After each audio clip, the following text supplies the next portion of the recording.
No bajan la lluvia y la nieve del cielo y no vuelven allá, sino que empapan la tierra, la fecundan y la hacen germinar para que dé semilla al sembrador y pan para comer. Así será mi palabra que sale de mi boca. No volverá a mí vacía, sino que hará mi voluntad y cumplirá mi encargo. Palabra de vida. Con un muy afectuoso saludo, proclamemos y reflexionemos sobre la palabra de Dios en este 26º domingo del tiempo litúrgico ordinario de la Iglesia. Siempre el Evangelio con un mensaje poderoso, renovador y, si se quiere, muy exigente. Del Evangelio según San Mateo. En aquel tiempo Jesús le dijo a los sumos sacerdotes y escribas esta parábola: ¿qué os parece? Un hombre tenía 2 hijos. Llegándose al primero le dijo: Hijo, vete hoy a trabajar en la viña. Y él respondió: No quiero. Pero después se arrepintió y fue a trabajar en la viña. Llegándose al segundo hijo le dijo lo mismo y él respondió: Ya voy, Señor, pero nunca fue a trabajar. ¿Cuál de los 2 hizo la voluntad de su padre? El primero, le dicen. Jesús les contesta: En verdad os digo que los publicanos y las prostitutas os llevan la delantera a vosotros en el reino de los cielos. Porque vino Juan a vosotros por caminos de justicia y no le creísteis a él, mientras que los publicanos y las prostitutas sí le creyeron a él. Y vosotros, ni viéndolo, os arrepentisteis después para creer en él. Amigos, amigas, hemos proclamado la palabra del Señor. De alguna manera podemos iniciar esta reflexión citando un viejo aforismo de la sabiduría popular que dice: las palabras vuelan y el ejemplo arrastra. De hecho, de alguna manera esta máxima de la sabiduría popular expresa la fuerza del testimonio y el valor del ejemplo a la hora de enseñar, de moralizar, de dejar de alguna forma como ejemplos a otras personas. También aprendimos del Papa Pablo VI que el mundo escucha a sus maestros, pero solo cree en los testigos, en los profetas. Ciertamente, un hombre académico, intelectual, nos puede instruir, enseñar, pero solo creemos aquellos que son testigos del amor de Dios y que desde el acompañamiento en las luchas y fatigas del pueblo de Dios hablan con autoridad. Probablemente este sea el gran éxito, permítame esa expresión, o sea, el gran camino de aceptación que ha tenido el Papa Francisco. Las personas, muchas personas que se declaraban distanciadas frente a la Iglesia, hoy afirman: nos acercamos nuevamente al discurso cristiano porque vemos en Francisco, nuestro Papa o el nuevo Papa, vemos a un hombre que es profeta antes que simplemente maestro, que habla de los pobres y ha vivido en pobreza, que habla del amor de Dios y comunica ese amor y esa misericordia de Dios con los pequeños, con los enfermos, que habla de solidaridad con los marginados y desde que era sacerdote, obispo y luego arzobispo en el Gran Buenos Aires, practicaba esa misericordia y ese ejemplo con su vida cotidiana en las llamadas villas de miseria, allá en la periferia de Buenos Aires. Citemos a un no creyente, el Mahatma Gandhi. Conoció, aunque no hubiera sido creyente cristiano, conoció el mensaje de Cristo.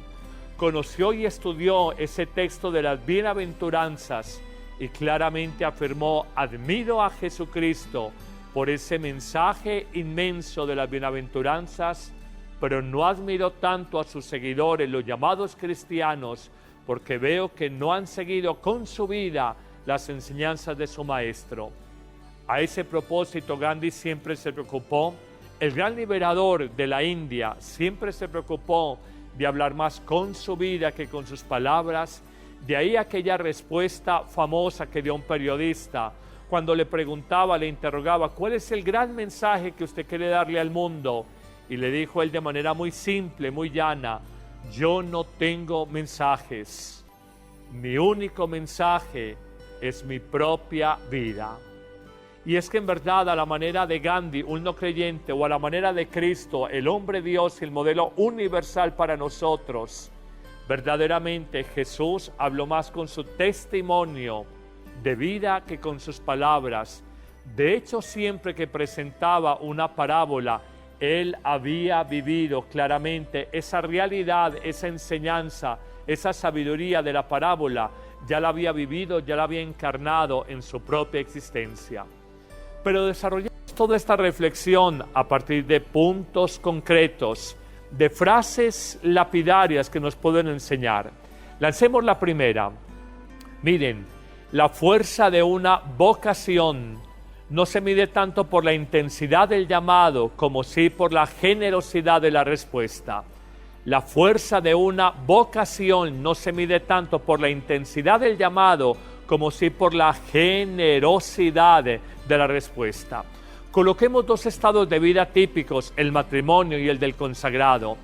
Yo puedo acompañar un matrimonio en una gran celebración, con mucho boato, con mucha solemnidad, con mucho formalismo, y pasar unos pocos años y ese matrimonio empezar con peleas, distanciamientos, la realidad del adulterio, la infidelidad en ese sí que se prometieron solemnemente ante un altar, frente a muchas personas, en una gran celebración, y uno descubrir la fuerza de esa vocación al matrimonio, no se mueve tanto o no se manifiesta tanto por la intensidad del llamado y de decir: sí, dije a Dios en una gran catedral, sí, dije a Dios frente a 1000 invitados, sí, dije al amor fiel a mi esposa o a mi esposo en una gran celebración que duró 2 días de fiesta.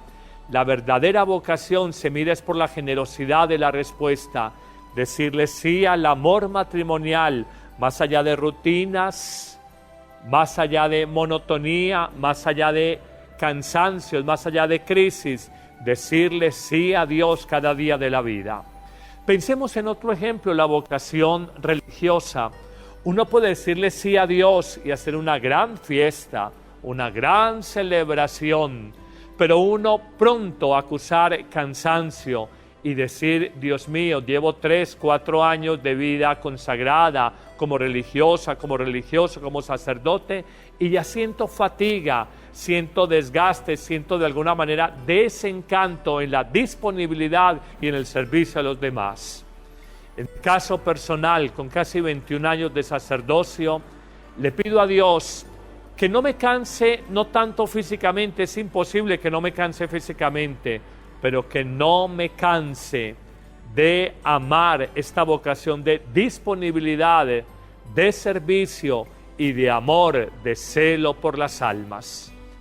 Verdaderamente la generosidad de la respuesta es el gran indicador, el gran medidor de lo que es el llamado de Dios, no la ceremonia, el boato. Y lo digo porque estamos en una sociedad de muchos formalismos, de mucho ritualismo, de mucho boato, de mucha solemnidad para decirle sí al amor humano en el matrimonio, sí a la disponibilidad de la vida en la vida sacerdotal, pero luego con los hechos borramos, o mejor, con el codo borramos lo que hemos escrito o formalizado con la mano. Una segunda afirmación del Evangelio de hoy es una gran paradoja. Es una gran paradoja, queridos amigos. Ustedes no sé si caen en la cuenta de algo. Miren, son los inmorales de la parábola de hoy, prostitutas, publicanos, pecadores en general, los que le dicen sí a Dios con su vida antes que con sus palabras. Pero lo más paradójico, ¿saben qué es? Que son los morales, los piadosos, los religiosos, sumos sacerdotes, fariseos, escribas, los hombres piadosos y religiosos, los que apenas le dicen sí a Dios con sus palabras, pero no con la propia vida. Nos coloca la parábola ese ejemplo. Un padre tenía 2 hijos, el padre es Dios. Tan hija es la prostituta, el publicano, como el fariseo, escriba o sumo sacerdote. Pero miren quién dijo un sí efectivo con la vida y fue a trabajar en la viña. Fueron los inmorales, los sinvergüenzas, los señalados de la sociedad, y curiosamente los piadosos, los religiosos, los buenecitos, quizá los del grupo de oración, los que trabajan en la evangelización, los que van a la Eucaristía, los que hacen una novena de devoción, eso le dicen sí a Dios de palabra, sí voy a trabajar en la viña, pero no lo hacen con la propia vida. Es la gran ironía, y a uno lo pone a pensar. Compartí este evento que me pasó hace algún tiempo. Iba por una de las calles de Medellín, se me varó el carro, y recuerdo que pasaron varias personas conocidas. ¡Ay, usted es el padre que vemos en Amén o que vemos en televisión! Padre, está varado. Padre, chao, que se desvare, bye, bye. Y me dejaban solo. Recuerdo que bajaba un carretillero, reciclador de basura y un habitante de calle, y pensé en mi interior, me van a atracar, 6:30 de la tarde. Cuando me ven, lo único que me ocurre es decirles, soy sacerdote, no me sé desbarar bien con este carro. Hoy que va el padrecito, vamos a colaborarle al padrecito. No se vayan a ensuciar sus manitas consagradas, padrecito. Me ayudaron un reciclador de basura y un habitante de calle. Los que ven la misa que celebramos en televisión, los que te conocen y supuestamente está varado padre, que se desvare, chao, y seguían de largo en su carro. Y aquel habitante de calle, a veces señalado por la sociedad, discriminado, fue el primero que me tendió la mano. Los inmorales de la sociedad a veces son los mejores en dar respuesta a Dios. De hecho, he conocido gente que toda la vida es buenecita, pero poco avanzan en el camino espiritual. Y he conocido gente muy sinvergüenza, que han vivido muchas realidades, y cuando deciden decirle sí a Dios, es un sí definitivo, es un sí radical, es un sí que involucra las entrañas, va desde muy adentro hasta el tuétano, es un sí muy firme de la vida. Inmoral, publicano, prostituta, pecador, sin vergüenza, pero le dice sí a Dios con la vida antes que con las palabras. Hagamos una tercera reflexión a propósito de esta parábola. Tú y yo tenemos que aprender a descubrir, somos la prostituta, así como suena, somos el publicano, así como se escucha de esa parábola. Porque si uno en la vida no se siente pecador, uno no es capaz de decirle sí a Dios desde el fondo de su corazón. Cuando uno en la vida se siente buenecito, esto es fariseo, esto es escriba, esto es saduceo, esto es sumo sacerdote, esto es del Sanedrín judío, uno en el fondo, uno como que se apoya cómodamente en falsas seguridades religiosas. Y uno le dice sí a Dios, como el político nunca le dice no a nadie en campaña, pero no le cumple. Nunca le dice no te voy a ayudar en campaña, nunca le dice no a nadie, pero no le cumple. Porque en el fondo uno se siente como buenecito y en el fondo uno se apoya en sus falsas seguridades religiosas, en sus falsas celebraciones litúrgicas. La vida le enseña a uno algo, queridos amigos. El hambriento busca pan, el sediento busca agua, el cansado busca lecho donde reposar, donde descansar, el solitario busca amor y el pecador busca de la misericordia de Dios. El pecador busca de la misericordia de Dios. Si uno no se experimenta un poco prostituta, adúltero, publicano, pecador, uno desde el fondo del alma no le va a decir al Señor sí. Le digo sí a la fe, le digo sí a la conversión, le digo sí a trabajar en la viña del Señor. Y no lo digo solo con palabras, sino con la propia existencia. Hablar es muy fácil y lo hacemos todos, lo estoy haciendo yo en este momento. Vivir es la gran exigencia. Y aquí viene la cuarta reflexión que quiero compartir con ustedes. Miren, la vida le ha enseñado a uno algo. La fe en últimas no es creer. La fe en último término es vivir. Padre, explique, la fe en últimas no es creer. La fe, en último término, es vivir. Tú puedes estar en una celebración dominical, termina el sacerdote la predicación y luego invita a la asamblea a que se pongan de pie y dice: hermanos, hagamos profesión de nuestra fe. Creo en Dios Padre Todopoderoso, Creador del cielo y de la tierra, y seguimos con nuestra profesión de fe. La pregunta, ¿esa es la fe que nos pide el Evangelio de hoy? ¿Una fe de palabra? ¿O la fe que nos exige Jesús en este Evangelio, hablándole de alguna manera a sus oyentes, los sumos sacerdotes, no es una fe respaldada con la vida? A mí me parece que hay que pasar de una religiosidad formal a una espiritualidad real. Padre, repite esa frase que suena bonita. No es lo bonita, es lo profunda. Hay que pasar de una religiosidad formal a una espiritualidad real. Hay gente que celebra la Eucaristía porque ella es reflejo de una espiritualidad llevada en su vida, pero hay gente que vive su misa como un ritualismo, como una religiosidad formal, pero su vida no cambia, no se transforma, no crece, no es más solidaria, no es más disponible, sigue siendo egoísta, metida en su pequeño mundo, no se transforma interiormente, solo busca sus intereses, su conveniencia, no la de los demás. Esa es la religiosidad. Mire, muchos de nosotros podemos revisar en la billetera de señores, en la cartera de las damas, imágenes, medallas. Podemos tener la camándula, el escapulario, maravilloso. Si esa religiosidad externa es reflejo de una espiritualidad respaldada con la vida. ¿Qué me pide a mí el Señor como sacerdote? Disponibilidad para atender la gente, universalidad para no atender solamente a unos pocos, sino para todo el mundo, preparar mi Eucaristía con amor, escuchar en consejería y en confesión, gastarme y desgastarme, aunque humanamente sienta deseos de pensar en mí, entregarme por los otros.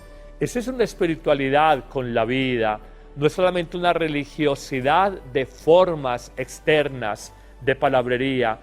De hecho, es esa entrega silenciosa, esa entrega anónima, esa entrega sin que muchas veces lo note nadie, solo que lo note Dios, en la vida del matrimonio, en la vida del consagrado, en la vida pública del que se llama servidor, en la vida de la empresa que tiene una fundación, ayude a los demás sin cacarearle a todo el mundo lo que hace la fundación para lavar la buena imagen de una empresa X, de una empresa cualquiera. En una quinta afirmación sobre este Evangelio y sobre esta parábola, yo te invito a que te hagas una pregunta, querido amigo. Mira, ¿te sientes a la delantera de Dios o a la zaga de Dios? ¿Estás en el lote de punta o estás retrasado con respecto a lo que te pide Dios?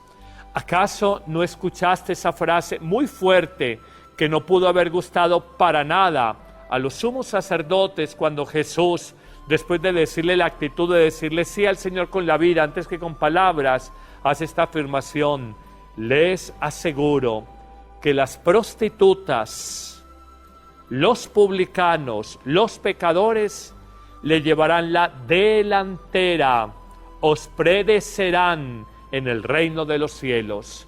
Como quien dice, ustedes piadositos, religiosos, estarán a la zaga, retardados, retrasados. No estarán directamente con el lote de punta con Jesús en el reino de los cielos. Pregúntate, con mi vida, si hoy Dios me llamara a su presencia, ¿puedo decirle, mira mis manos, hay obras de amor, de servicio, de entrega? ¿O diría yo, he vivido convenientemente, he vivido cómodamente, he vivido con los mínimos que me pide la fe, mi fe cristiana? o me he entregado, me he desgastado en un esfuerzo supremo, he entregado mi salud, mi juventud, mi tiempo, mi vida? ¿Qué respuesta le darías a Dios si hoy te llamara?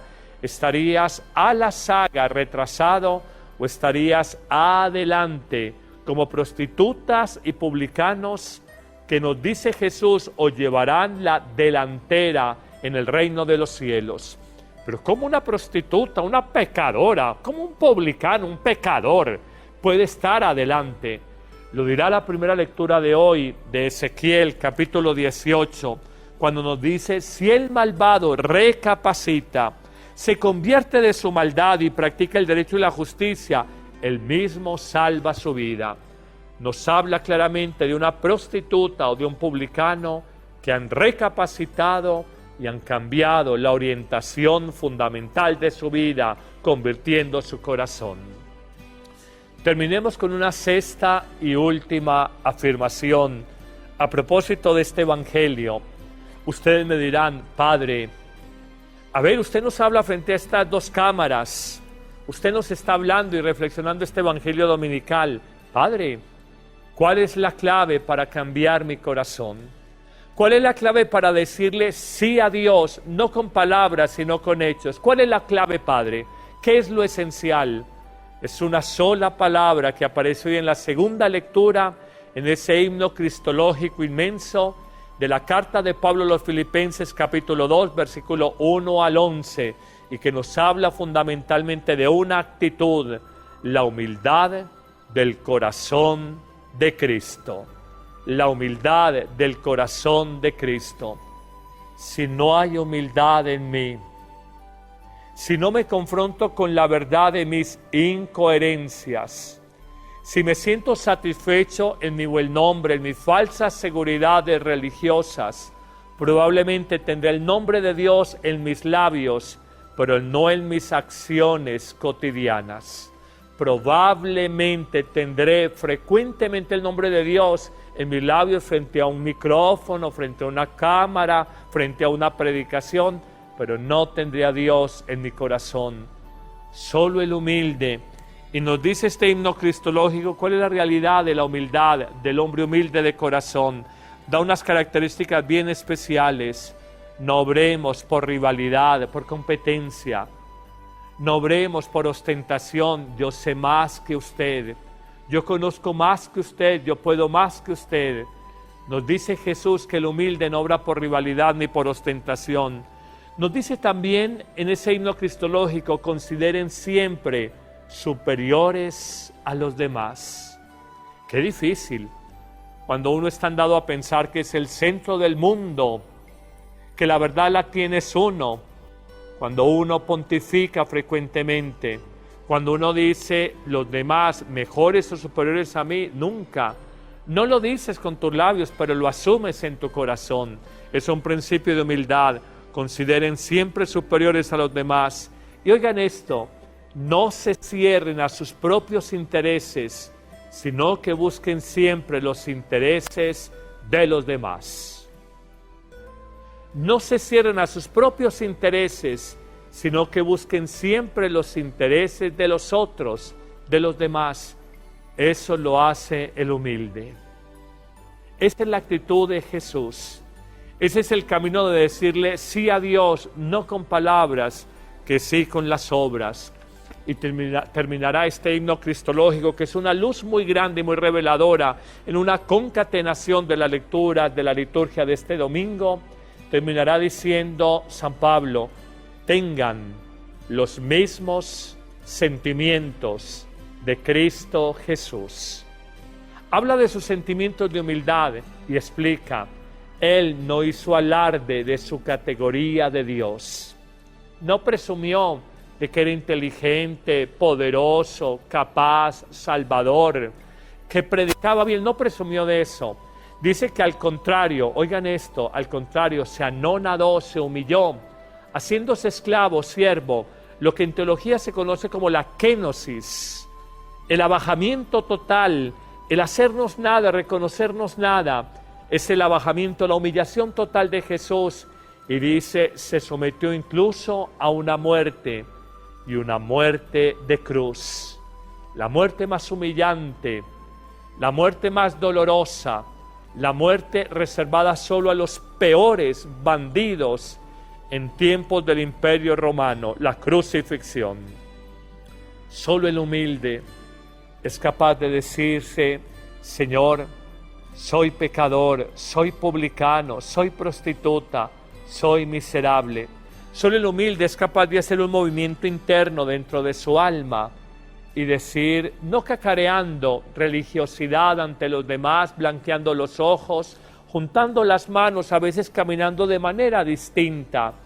Solo el humilde que se siente frágil es capaz de decirle a Dios, como Pedro: apártate de mí, Señor, que soy un pecador. Pero solo ese pecador, ese humilde de corazón, es capaz de abrirse a la acción transformante de Dios y es capaz de decirle sí, no con palabras, sino con la propia vida. Sí me convierto, sí recibo la fe, sí voy a trabajar en la viña, en el reino del Señor. Amén.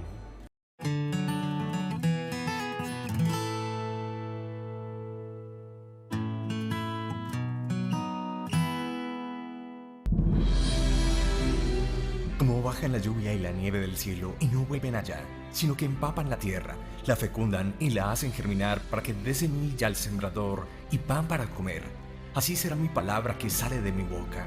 No volverá a mí vacía, sino que hará mi voluntad y cumplirá mi encargo. Palabra de vida.